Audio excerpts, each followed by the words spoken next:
Monday ఎండల నుంచి ఉపశమనం కావాలంటే పరిసరాలు కాంక్రీట్ జంగిల్లా కాకుండా పచ్చదనంతో ఉండాలి. అందుకోసమే హిల్ స్టేషన్స్ను వెతుక్కుంటూ వెడతాం. నివాసం ఉండే చోటే పచ్చదనం, ప్రశాంతత ఉంటే అంతకు మించి ఆనందం ఉండదు. సిటీకి అత్యంత చేరువలో నేషనల్ హైవేను ఆనుకొని అఫోర్డబుల్ ప్రైస్లో రిసార్ట్ లైఫ్ స్టైల్ కోరుకునే వారి ఆకాంక్షలకు అద్దం పట్టే ప్రాజెక్టులను డెవలప్ చేస్తోంది ప్రముఖ రియల్టీ సంస్థ JSR Sun City Group. JSR Sun City Group ప్రాజెక్టులన్నీ రేపటి అదృష్టానికి స్వాగతం పలికేలా ఉంటాయి. ప్రతి ప్రాజెక్టులో ఎర్రచందనం వంటి విలువైన కలప మొక్కలు నాటి వాటిని సంరక్షిస్తూ వస్తున్నారు. జేఎస్ఆర్ సన్ సిటీ గ్రూప్ ప్రాజెక్టులన్నిటిలో కలిపి దాదాపు 3 కోట్ల వరకు మొక్కలు పెంచుతున్నారంటే పచ్చదనానికి ఎంత ప్రాధాన్యం ఇస్తున్నారో అర్థం చేసుకోవచ్చు.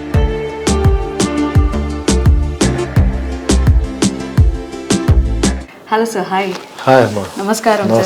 పర్యావరణ హితంగా ఉండాలంటే కన్స్ట్రక్షన్స్ అనేవి ఎలా ఉండాలి, వచ్చే తరాలకి కూడా మనం హెల్త్ ఇవ్వాలి. దానికోసం ఎన్వైరన్మెంట్ ఫ్రెండ్లీ అనేది చాలా important. What do you say about that? డెఫినెట్గా అమ్మా, ఎన్విరాన్మెంట్ చాలా అవసరం. పర్యావరణాన్ని కాపాడుకుంటూ ఏ పనైనా చేయాలి. నేను ఎక్కువ ఏం చెప్తుంటే, వెంచర్ అంటేనే మెయిన్గా చూడాల్సింది ఇది ఫ్యూచర్ ఇన్వెస్ట్మెంట్. ఫ్యూచర్లో ఇక్కడ ట్రాఫిక్ ఎలా ఉంటుంది, ట్రాన్స్పోర్టేషన్ ఎలా ఉంటుంది, దీనికి ఎయిర్వేజ్, రోడ్వేజ్, రైల్వేజ్ కనెక్టివిటీ ఉందా లేదా, విద్యా వైద్యం దగ్గరలో ఉందా లేదా, అవన్నీ చూసుకొని ఇన్వెస్ట్ చేయాలి. దాంతోపాటు ఏ వెంచర్లో మీరు ఇన్వెస్ట్ చేసినా అక్కడ గ్రీనరీ అనేది చాలా ఇంపార్టెంట్. మేము చేసే ప్రతి వెంచర్లో కూడా క్రోడ్స్ ఆఫ్ ప్లాంటేషన్స్ మా అన్ని వెంచర్స్లో ఉంటాయి. మీరు చూడొచ్చు కూడా. పర్యావరణాన్ని కాపాడుకుంటూ పొల్యూషన్ తక్కువ ఉండేటట్టుగా మేము ప్లాన్ చేస్తున్నాం. మీ వెంచర్స్ అన్నీ కూడా చాలా ఎకో ఫ్రెండ్లీగా ఉంటాయి. అంటే వెరీ దేశీ ట్రీస్ అన్నమాట, ఫ్యాన్సీ ట్రీస్ అట్లా కాకుండా. దేశీ ప్లాంటేషన్స్, మామిడి చెట్లు అలా కనిపిస్తూ ఉంటాయి. ఆ ప్లాంటేషన్స్ అన్ని మెయింటైన్ చేయడం అది ఎలా సాధ్యం అవుతుంది?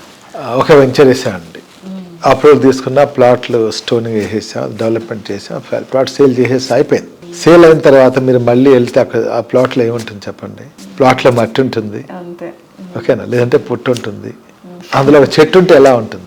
మట్టికి చెట్టుకు కనెక్టివిటీ. ఇక్కడ మీ దాంట్లో బౌండరీస్లో మ్యాంగో, ఒక 10 మ్యాంగోస్ ప్లాంటేషన్స్ లేదా 10 రెడ్ శాండిల్ ప్లాంటేషన్స్. ఆపలో ఏ ఫ్లవర్స్ ఇంకేదో కాకుండా అవి ఈల్డింగ్ రావాలి ఎవ్రీ ఇయర్ లేదా ఎవ్రీ క్వార్టర్లీ, హాఫ్ ఇయర్లీ. మీరు వెళ్ళినప్పుడంతా మీ దాంట్లో మామిడి చెట్టు ఉంది, దేవతా వృక్షం మామిడి చెట్టు అంటే మంచి ఆక్సిజన్ ఇస్తుంది. మన తెలుగు ప్రజలు, తెలుగు రాష్ట్రాల వాళ్ళు చక్కగా మామిడి తోరణాలు లేకుండా మనం ఏ పని చేయం. అలాంటి మామిడి చెట్లు ఉంటే బాగుంటుంది అని బౌండరీస్లో మామిడి చెట్లు ఇచ్చి ఫ్యామిలీతో, పిల్లలతో వాళ్ళు అక్కడికి వెళ్ళినప్పుడు వాటర్ డ్రిప్ వేసి రెడీగా ఉంటుంది. ఆ డ్రిప్ తోటి చెట్లు ఉంటాయి, మామిడి ఆకులు, మామిడి చెట్టు, మామిడి పూత, మామిడి పిందెలు, మామిడి కాయలు, మామిడి పళ్ళు వస్తుంటాయి అక్కడికి. అది ఇస్తాం. మధ్య మధ్యలో మళ్ళీ రెడ్ శాండ్ కూడా పెంచుతాం. రెడ్ శాండ్ చాలా హైట్ వెళ్తుంది. ఫ్యూచర్లో ఆఫ్టర్ 15 to 20 yearsలో మంచి ఈల్డింగ్ వస్తుంది. దాంట్లో మంచి మీకు డబ్బు కూడా వస్తుంది, రిటర్న్స్ కూడా వస్తాయి. ఈరోజు రెడ్ శాండ్ అనేది అఫీషియల్ అయింది. దాన్ని ఎవరైనా దాన్ని పండించవచ్చు. దానికి అగ్రికల్చర్ శాఖ, సెంట్రల్ గవర్నమెంట్ నుంచి మంచి పర్మిషన్స్ వచ్చిన్నాయి. దాంట్లో కూడా మంచి ఈల్డింగ్ వస్తుంది, మంచి లాభాలు వస్తాయి. ల్యాండ్ అప్రిషియేషన్ అయింది, దానికి సెక్యూరిటీ మెయింటెనెన్స్ ఉంది, వాటర్ ఉన్నాయి, మ్యాంగో ఉంది, ఎవ్రీ ఇయర్ మనకు క్రాప్స్ వస్తుంటాయి. మనకు అదొక ఫీల్ ఇస్తుంది. ఇప్పటికి 3 crores mangoes and red sandals, మనం 3 crores ప్లాంట్స్ పెట్టున్నా మీ కళ్ళ మంది మీరు చూసుకోవచ్చు.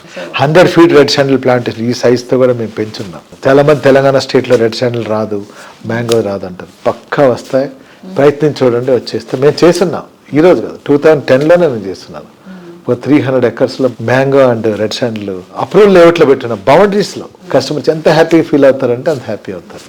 అలానే వీకెండ్ హోమ్ కట్టి లైవ్గా కూడా మేము చూపిస్తున్నాం. అది కూడా మా దగ్గర ఉంది. జేఎస్ఆర్ గ్రూప్ సన్ సిటీ, మీ భవిష్యత్తుకు బంగారు నిధి.